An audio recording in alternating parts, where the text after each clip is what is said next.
We don't have Timmy today. Timmy is unable to join due to a sickness. He's down with the sickness. He's in bed, reeling and dealing. Yeah, so unfortunately he couldn't make it tonight, but our thoughts are with him, and we hope he feels better. We hope he recovers from this unmentionable disease. I mean, I don't think it's a disease. Oh, okay. I think it's more like the flu or RSV or something like that. Wow. We'll have to drop some of that bone broth off later. Maybe it'll make him feel better. Bacon's bone broth. You can buy it in the podcast envy store. It's $9.99. Or just break into Bacon's ounces. house and take it out of his freezer. Root around a little bit. There you go. All right, so the first bit of listener feedback we got, we'll go with it. It's from my sister, actually. She's an avid listener of the podcast. Sis. She's the one in Florida, yeah? Correct. Yeah.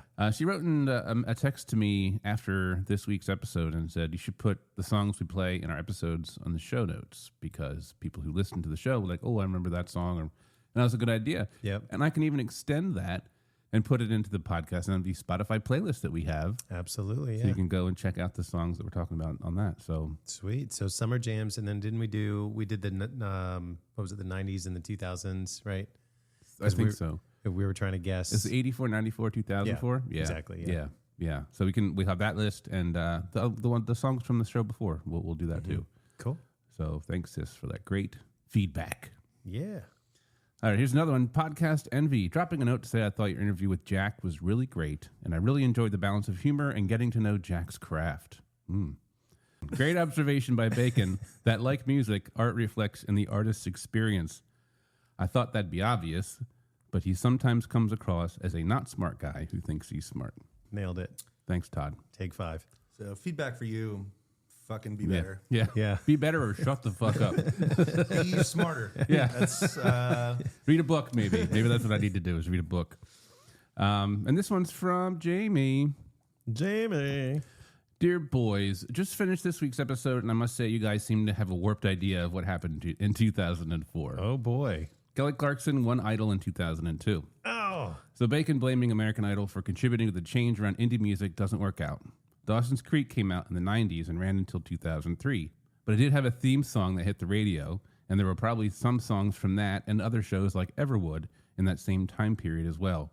Not sure if Bacon's assumption about 2004 being the change works when you consider the Lilith Fair in the 90s, too. Thought-provoking comment. Yep, very much so. You know what it sounds like to me? It sounds like she needs to either join us on an episode right. or become one of our staff editors or something. She can be our researcher. Yeah, exactly. When I make some baseless claim, she can actually fact-check me in real time. Yeah. Read back. No, actually, you said this, and that was wrong, Bacon. So this is correct. But I would like to push back on the Lilith Fair thing.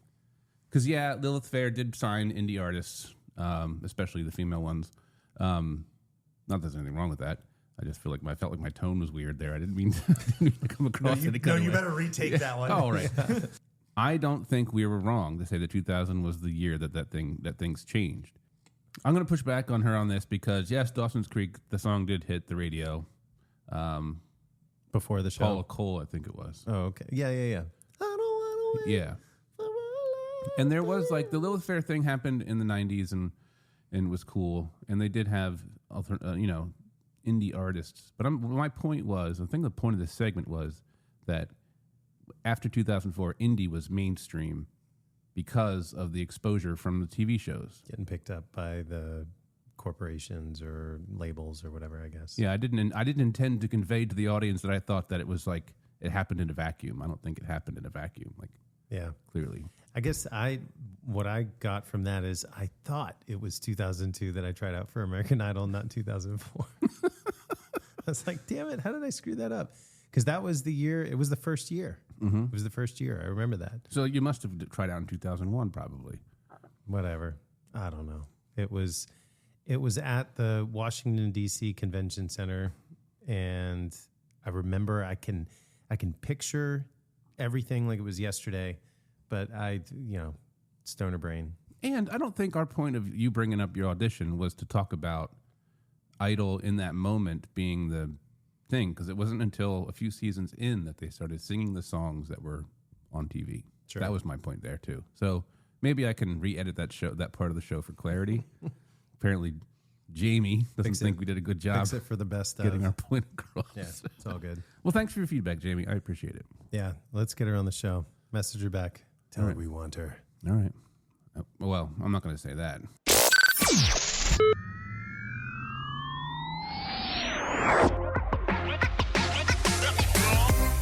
This is Podcast Envy.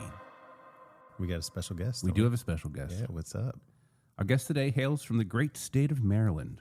I first saw him at the Revel Media Artist Sessions at PJ Skidoo's. He played Hungover You and a song about Caroline's boyfriend. Yeah. Caroline. He describes himself and his band as influenced by a lifetime of strangeness, trouble, and eclectic music tastes. He and his band, the Rural Depression, try to make honest music. Ladies and gentlemen, please welcome Gage Rhodes.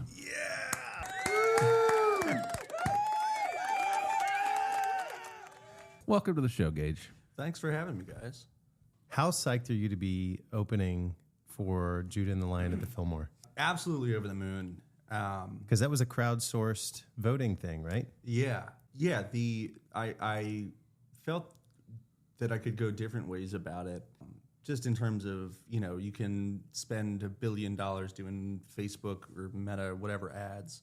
You can, I could have texted everybody individually, but it was incredibly gratifying to just put out, a very honest post and go, hey, this is maybe the biggest thing that has ever happened to me.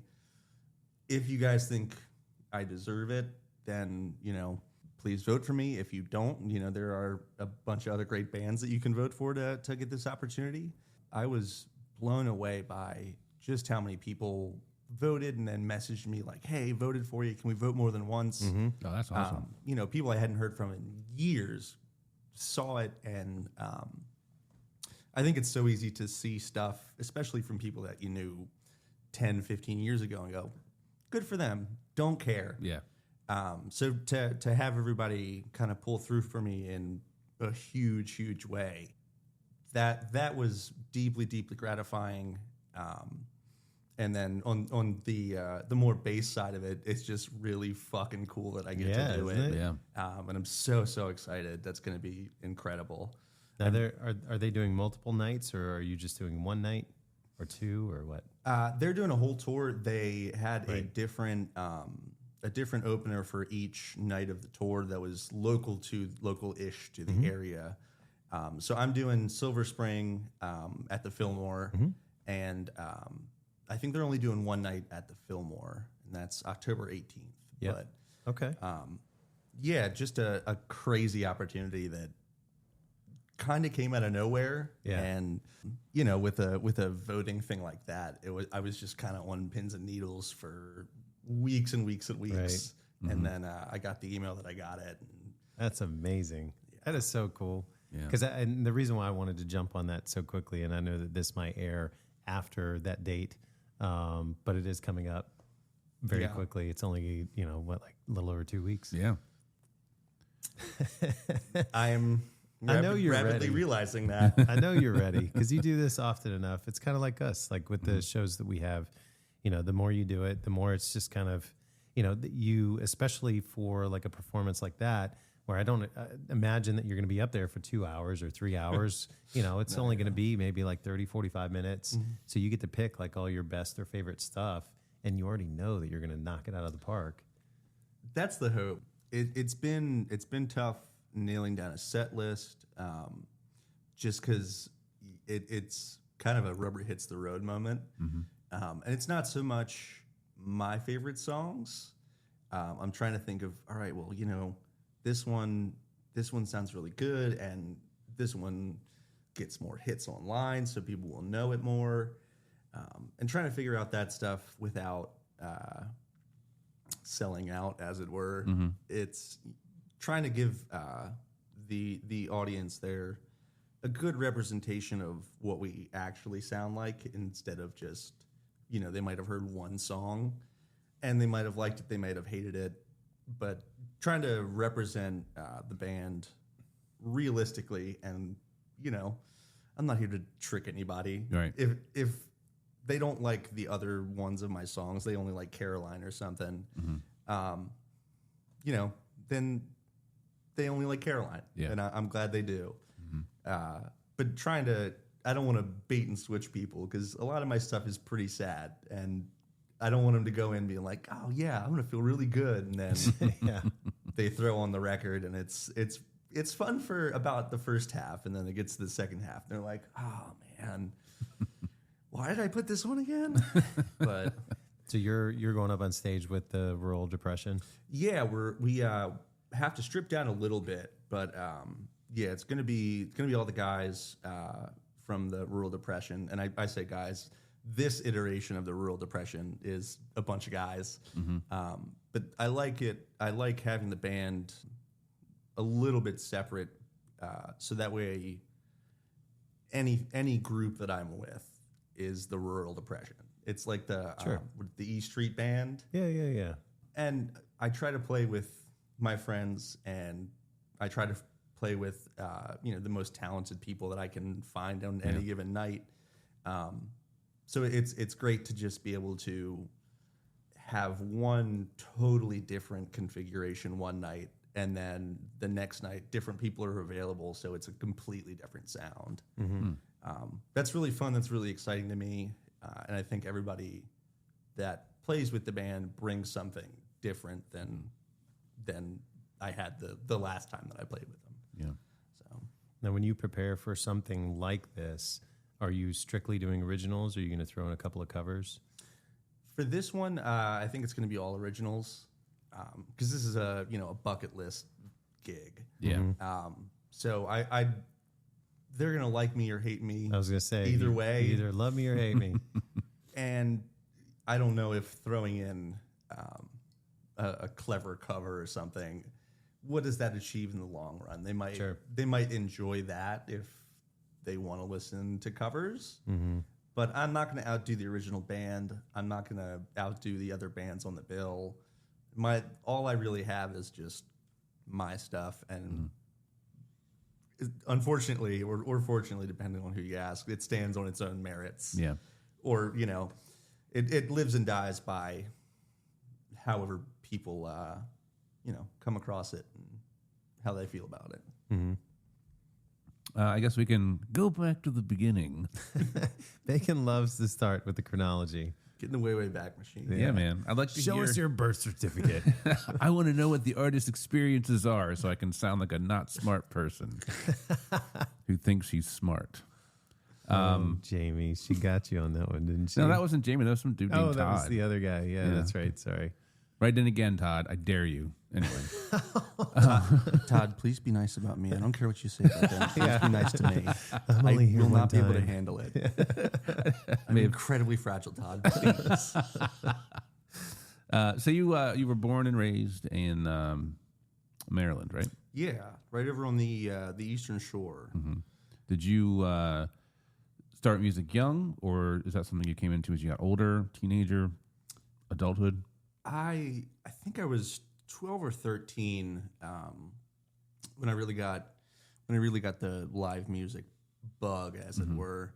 I was 12 or 13 when I first really got into playing guitar, and from there I found a lot of the old blues guys, B.B. King, and that kind of changed my trajectory a little bit from wanting to be, Kirk Hammett and James Hetfield and all those guys, Steve Vai and Joe Satriani. I used to want to really do that. Okay. And then I listened to my grandfather gave me, I forget which album it was, but it was a B.B. King album, and it was one of the ones where he does a solo that's maybe 3 notes.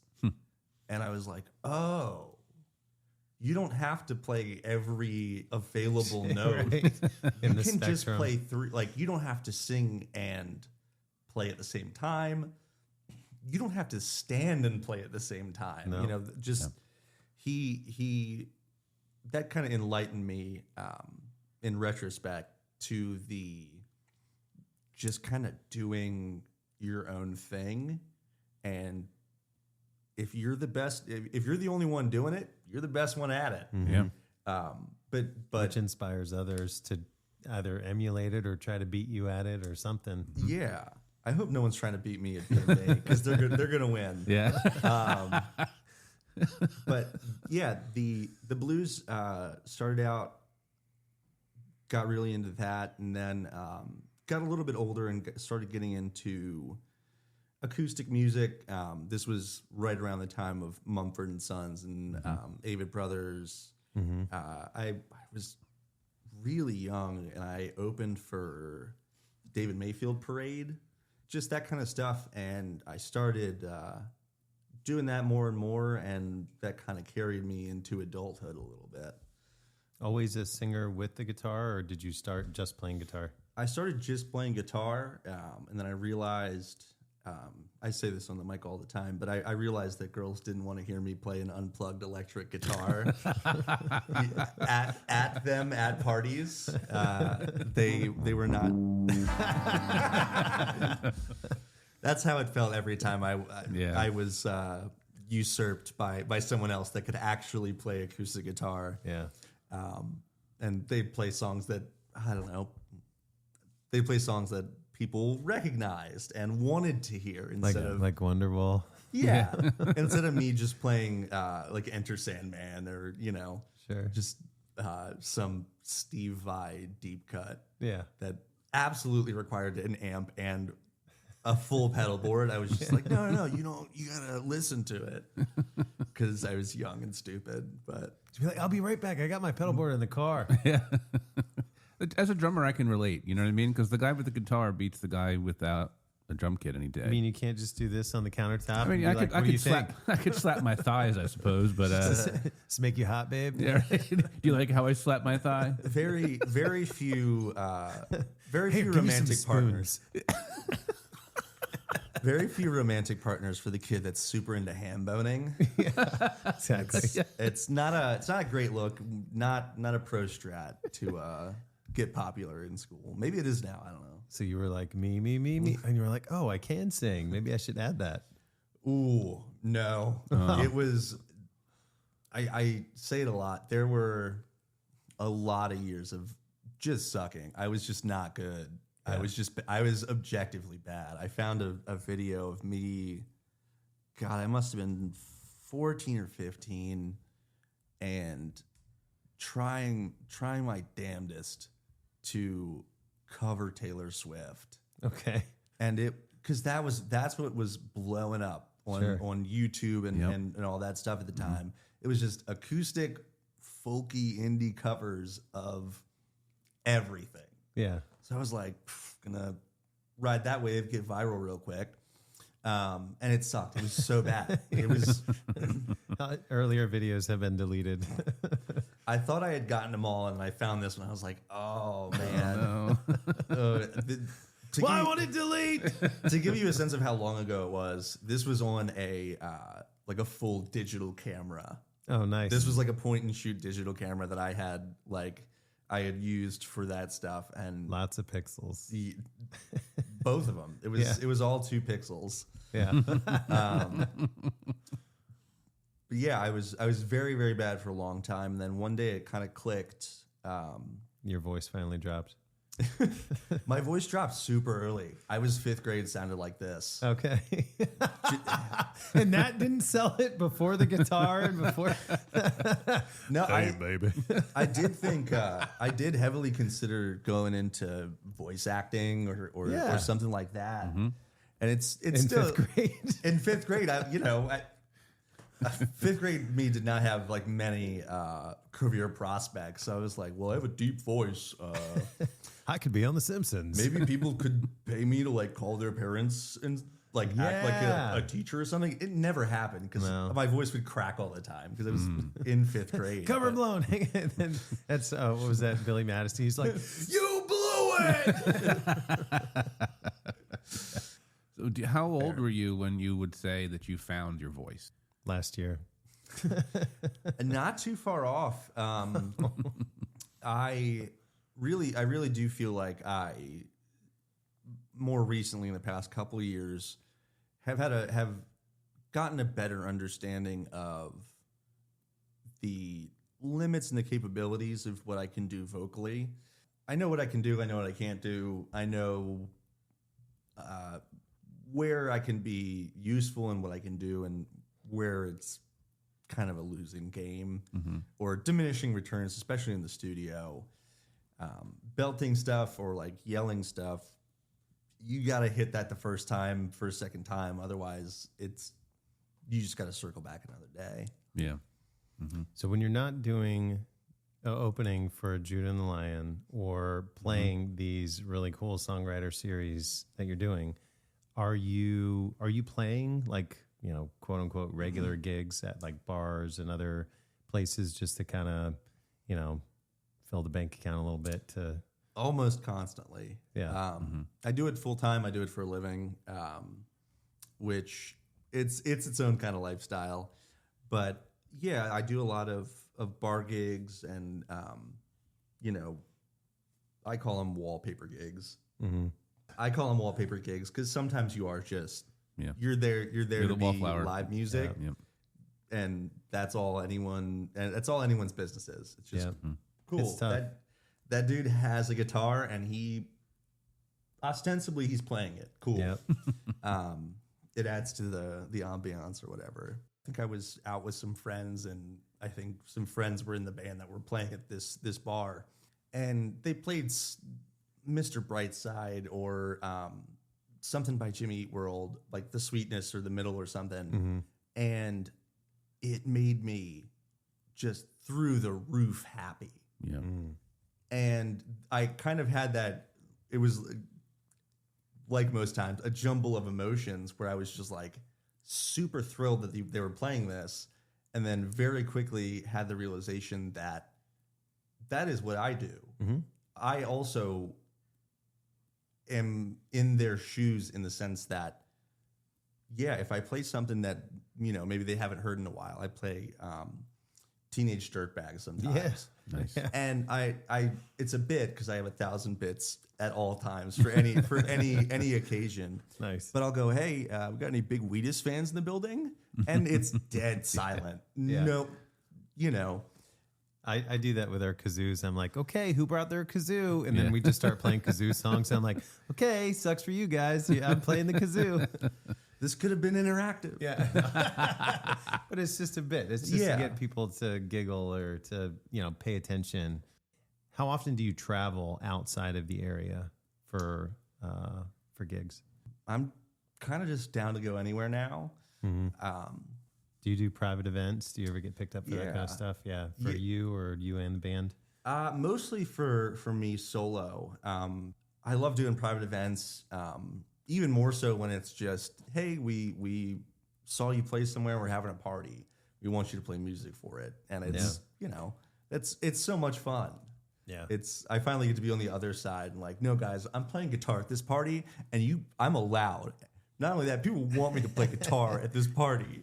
Because I think too, with private events, what I've found anyway, is the people involved actively want you there.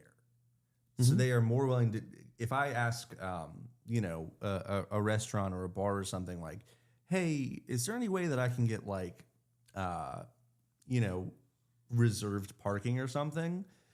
They'll tell me where to put my reserved parking in so many words. But you're speaking my language right there. Reserve parking, please. Reserve parking, or at least, depending on where the venue or whatever, tell me exactly where to park. Yeah. Oh, that's my first question when I walk in there. Yeah. Where can I park? Especially in places like DC or Arlington or parts of Maryland where you're like, how am I supposed to do this? Yeah. I'm not saying I'm a high anxiety individual, but I have anxiety about parking. Like the first thing when Brian has asked me before, hey, are you free to do a gig at XYZ on the X date? And I'm like, what's the parking sitch? That's my first question every time. You know what's funny is I've been helping another local venue provide them with artists on Thursdays and Fridays between now and mid-November. And one of the artists that I reached out to was David Sparrow. And he said, you know, because he asked me, the gig is in Arlington and it's in a spot that's very busy and like street parking is scarce. And so you have to drop your gear off and you got to go find parking and you got to walk all the way back. Right. And so David goes, I share Bacon's opinion on parking anxiety. That was his exact term. That's anxiety. awesome. He said, so what's the parking situation with this thing? And I was like, oh my God. That's so amazing. great. So David's a listener. Hell yeah, David. More power to you and me. May your anxiety dwindle. I'm truly the exact same way. And there's a lot of stuff, maybe not the most popular opinion to have on this show. There's a lot of stuff in DC I just won't. It's like, is it worth it? Right. I parked my car here. And I haven't stopped thinking about if I'm going to get towed. Where did you park? Just on a corner behind another car. Oh, okay. As long You'll as be it's fine. not yellow, you're good. Yeah. It was dark out. I'll never know. Oh, man. It was in front of the mailboxes, I think. Oh, well. Or the I don't want to call it the hydrangea. The hydrant. Oh, It was directly opposite the Jesus. hydrant. Yeah. Okay, Oh, you good. should be fine. Yeah, you'll be right. They'll just put the hose through your I window. will never stop thinking about it. But I'm with you. I've Yeah. parked in places the entire gig. I'm like, I hope I didn't get towed. Because it's expensive as fuck to get towed. Well, everything that you just made goes to get Yeah. your toe out of the And probably then then some more some. Yeah. That's why I park where I park at the airport. If I have to fly somewhere, Where do you park at the airport, Bacon? I park in the closest garage to the terminal as possible without it being ridiculously expensive. But, not like in the super duper valet parking, but it takes me 10 seconds to get from my car to the terminal. So why don't you Uber to the airport? I'm assuming man, Dulles, do you really want to not get into all this? BWI. I know you went to BWI very recently for a different reason. I did, yeah. This You is didn't parking park there. pod. Yeah, this is the parking pot. So I drive myself to the airport because I am in control of my schedule that day, and it's important that I get on the plane. So the only way for me to not You're speaking be his language, I think. the only way for me not to be in a place of fight or flight for the entire day is to have that control. Wow. You get me. You understand me. Soulmates, man. God. Wow. Yeah. I mean, but with the way that it works now, taxi, Uber, Lyft, otherwise, like if they don't show up on time, there's going to be another one behind them. You just cancel it and move on to the next one, right? I am unreliable, and me depending on somebody else to be reliable is just a foul. Is just a a folly. It's a system of It's a faults. bridge too far. Yeah, if I can't rely on myself, how am I going to rely on some jackass in a car? I can't do that. I got to. You know what's funny when Uber And they might kidnap me. So. well, that's possible. You know how popular guys this size You are and this handsome You are. are kidnappable. You are a snack. I'm dessert. Let's You're be a real. tasty treat. Speaking of the songs that you're going to be playing, or that you play often, but in particular, you said that you're going to be playing a lot of originals or all originals for the October 18th show, opening for Jude and the Lion. How many songs have you actually released? I know that you've done some recordings. You just came out with an album, right, earlier this year? Yeah. Yeah, that was this year. I think it was this year. That one was so long in the making that I have truly forgotten when it entered the public consciousness. Yeah. Released ever, I think I probably have 20 or 30 songs out there to listen to. I know that you had several singles that went out. Yeah. I don't know if those were part of larger projects or kind of their own independent projects. There were a few. Caroline was one of them. Yeah. That I intended for it to be part of the larger album Carrion, and then that album took 3 years to finally put out. But yeah, as far as albums go, I think there's the two on Spotify, and then a couple singles, and then some live versions, I think. I recently came across some information that I thought was really interesting. And it's this guy who's an audio engineer. He said, you don't need to master your recordings because masters were meant to make Like the vinyl. sound from the tape onto the vinyl and everything be balanced and make sense. But in this age of digital, we don't need that anymore. You just need to have a good EQ. Somebody does a really good EQ on your music, and you're good to go. He is more than welcome to do that. What I'm not going to do is chance that. Right. I think it's a joke that a lot of people say, but we spend all of this money for people to go like this with their phone. Yeah. And I think I can definitely see where someone Might is have able, that is opinion. able to do that. Or and, that, and yeah. yeah. Or, someone out there has far better ears than I do. And they're well versed enough in it. For me, I want to see it all get balanced and bounce down, and I'm sure that there is merit to it. I am not in the field of groundbreaking. Yeah. I understand. I think it depends on, well, I guess the answer you'll probably get from other professionals in the space and from us as the artists. It depends on what your audience is and what platform you intend on having your music listened on or through. Right. So if you're doing something like Bandcamp, no, it doesn't really matter, because nobody's listening to Bandcamp on their car stereo. As long as it's EQ'd correctly. Yeah. Sure. But yeah, the mixing part obviously is very important, and the mastering, even going through the mastering process, one of the guys that I've worked with through mastering, he asks, what are you intending on having this music? Vinyl, CD, phone, streaming platforms kind of thing. And you just tell them, all or some or only one or whatever your intention is. And then they kind of tailor the mastering to that. But it's it's the final step in the process. And truthfully, a master to a song is like $50-$200. So after spending thousands of dollars in the studio, it's not the most expensive ticket. It's not the thing that's going to break the bank. No. Yeah. So you just fucking do it. Yeah. And the other thing too is that they can also catalog your music. They can, tag it to whatever. It's not the UPC, but it's ISDN? something. It's something like that. I can't remember. Too many acronyms, too many things to think about. But they can tag it to that, so then it's already cataloged and you don't have to worry about it. Oh, okay. So Learn something new every day. yeah. a lot of them do like the metadata or whatever, so that the stuff that when you pull it up on your phone, it pops up on your car stereo screen or something. Yeah. Just all that stuff that I could not care to learn how to, some long like I'm going to pay you, you're going to make the whole thing louder and balanced. Like the whole record is going to be one volume. Right. And you're going to do the metadata. Just Absolutely, yeah. dog. Save me the time of figuring it out myself. Yeah. Yeah. The name of your band? The Rural Depression. Yeah. So is that a product of your brain, or is that a product of them? Where did the name come from? Yeah, where does the name come from? And how did you decide to not be part of the Rural Depression and call yourself Gage Rhodes and the girl and the Was rural, it your parents that decided to call you that, or were you?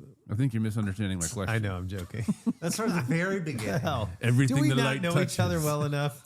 Exactly.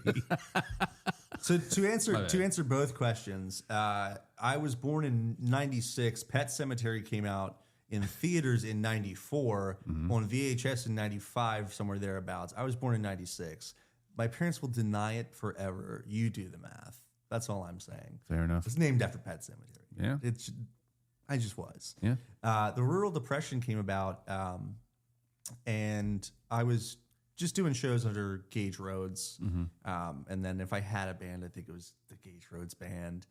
But I was at a songwriter showcase kind of a thing.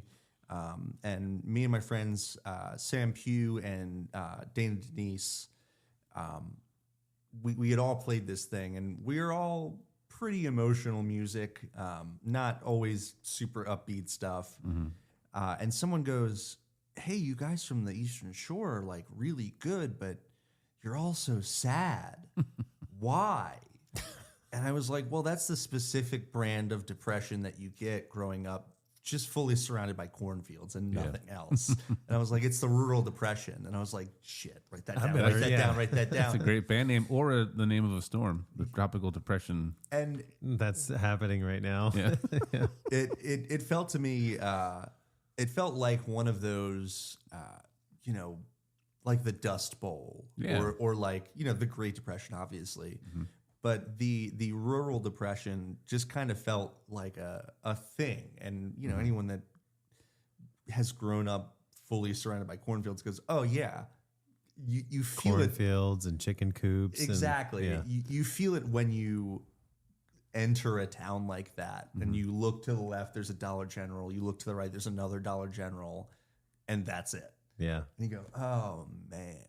And liquor stores. Liquor stores. To help with the rural depression. Pretty much. So based on your photograph, like some of the photographs I've seen of your promotions and things you've done and the band name, I kind of get like a "Oh Brother, Where Art Thou" vibe from you and the music too. And I think that's amazing. I think that's great. I love it. Thank you. Is that kind of like, am I correct in estimating that vibe?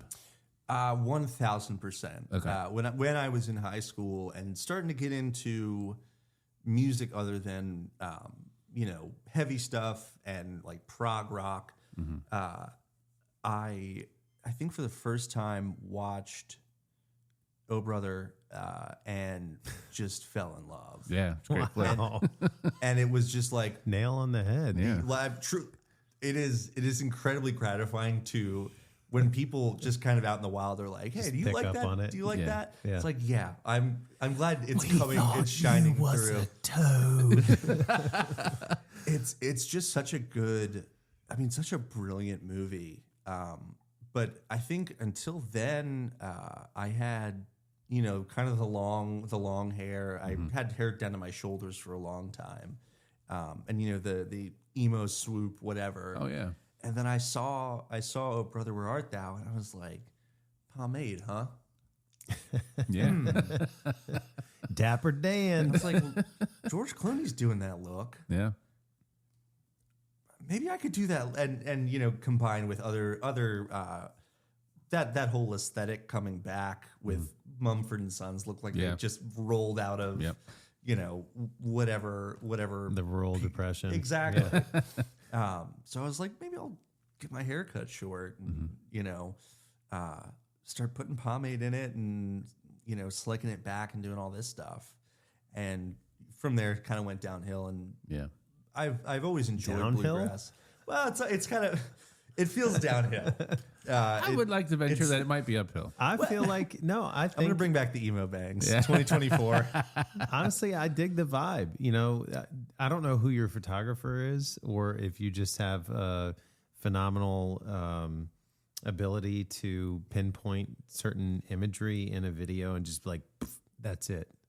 That's the clarity I'm looking for. Let's color code it. Let's make it look cool. But whatever it is that you're doing specifically with the tone, with you know the clothes that you wear, I imagine you take all of these things very seriously. You're trying to present yourself in such a way to be taken seriously. I'm kind of two minds with it because I take my music and all the things that come with it very, very seriously. But I take myself not very seriously at all. Like when you're on stage, like talking to people, or just in life? Mostly in life. Okay. You know, and that's, I have found it's kind of a necessary thing because a lot of my stuff does deal with, you know, heavier experiences and heavier emotions. So if you just do that and I'm stone cold on stage and I, you know, am just dumping what this song is about, this super sad thing, this song's about this super sad thing, and you should feel, you know, every ounce of all this stuff.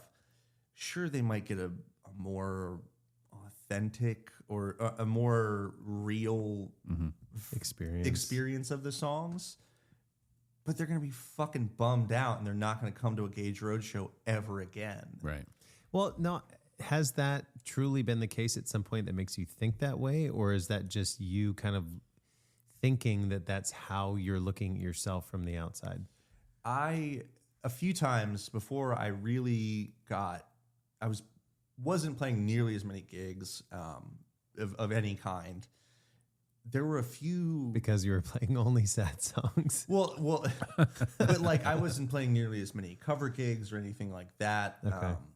But I do have some more upbeat ones. But I came to the realization after a few shows where I was going through some stuff maybe, or just wasn't very talkative on stage. Just kind of introduced the song and here's what it's about. Here's the song.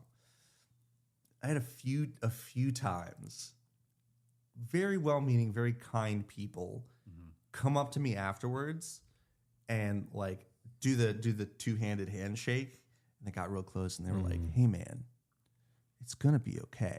And I was like, "What do you mean? I had a great night tonight. Like, I'm having a great time." They're just songs, man. and I was realizing, it made it seem as though I was just perpetually in this pit of just despair, like dumping. and just like really having a hard time Yeah. for God and everybody to see.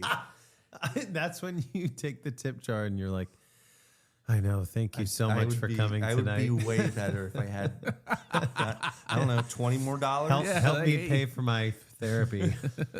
But no, now I do take it very seriously. The clothing, less so now.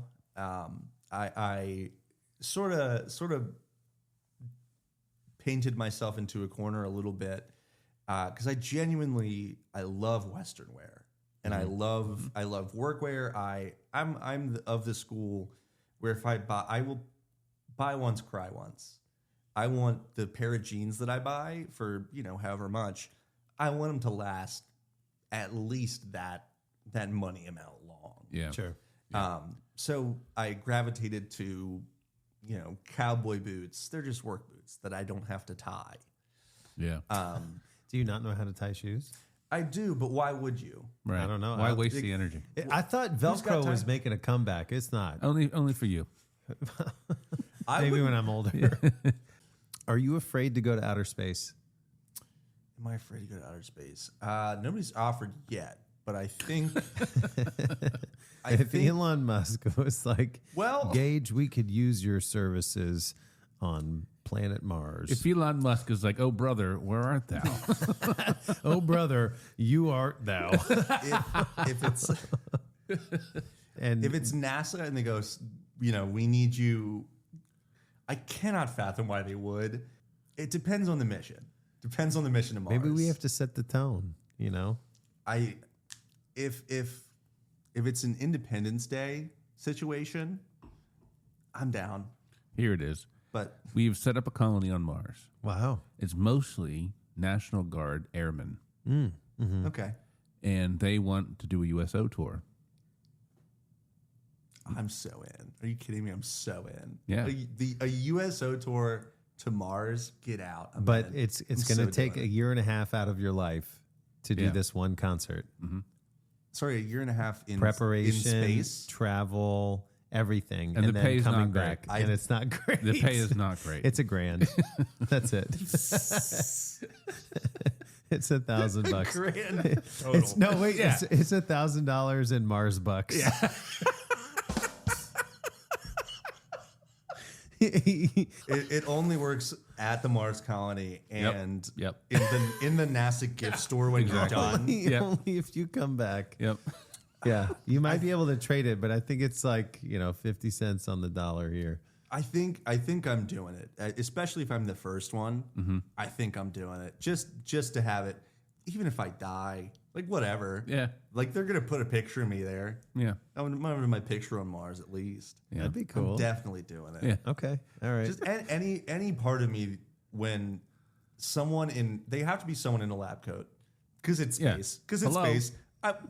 Come on. That's where they filmed Doom. Okay. Now, so Doom, the video game? Or no, Doom, DOOM. So part of the reason why I ask, I have And A spaceship. I have an innate fear. Yeah, exactly. I have a spaceship. It's out back. If we leave now, we can make it in time. We're going. I just hope you know we're going. All right. So these PBRs aren't normal PBRs. Now your body chemistry is perfectly balanced for space flight. Exactly. We put extra carbonation in them. That's why I've been burping so much. These are space beers. Space Yep. beers, that's right. It's like Charlie and the Chocolate Factory. The fizzy lifting drink. So you said, it would be okay if you died. I can just see your obituary, Gage Rhodes, in an attempt to sing Hung Over You on Mars, perished in space. Ironically, he was hungover. From the 2 space beers. They don't let you take more with you on the shuttle. Oh, beat city, man. You finally made it back to the regular stock. But not to get morbid about it, but what's a better way to die than That's a true. spaceship explosion? Yeah, right. Yeah. That's, It's the things that you can't control. It's like how much cooler could it get? Yeah. I would love to die in a spacesuit. No matter what the context is, I'd love to just be in a spacesuit when I die. So out of the two, now knowing that you are a Dungeons and Dragons Dungeon Master. yeah, you're a dungeon master. Now this doesn't necessarily have to do with that, but in that same kind of concept, you've seen some anime, you've seen some what's the word I'm looking for? Animated films. Mm. So do we want to go the DreamWorks or Pixar route, or do we want to go the anime route? What's the anime question? So you want that one? Because All right. I don't know much, honestly, of DreamWorks That's or okay. Pixar, so it depends on the anime question.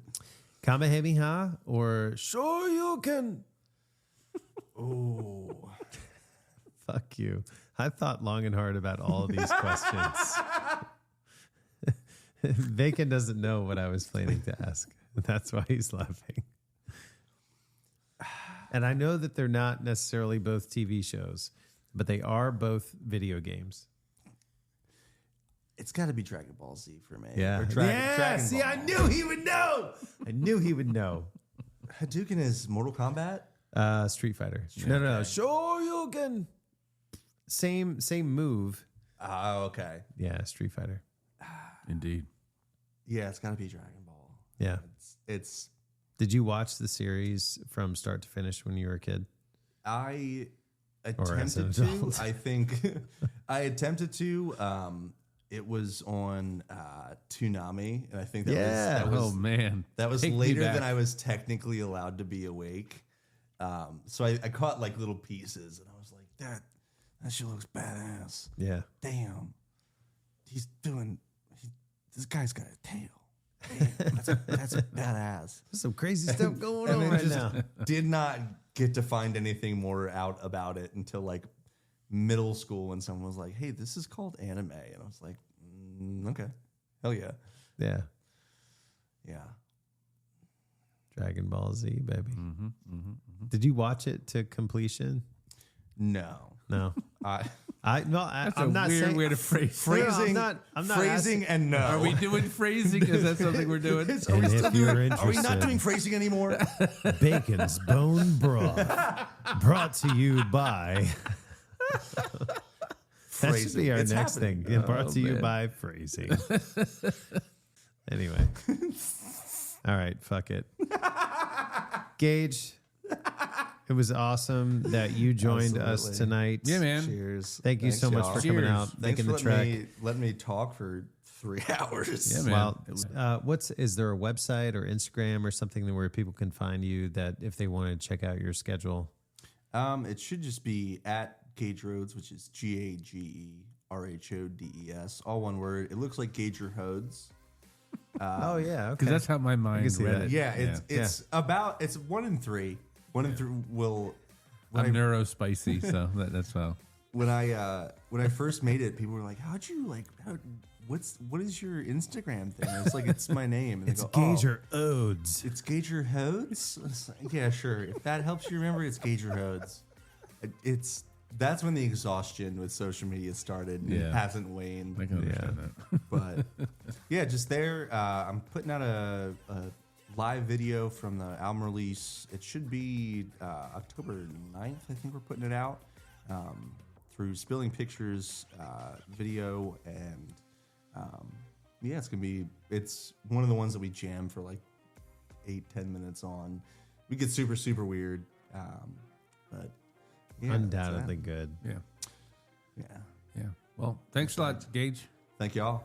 Do you want to say it? I usually say it. So you say, take us home. But you say it in dramatic fashion, however you feel.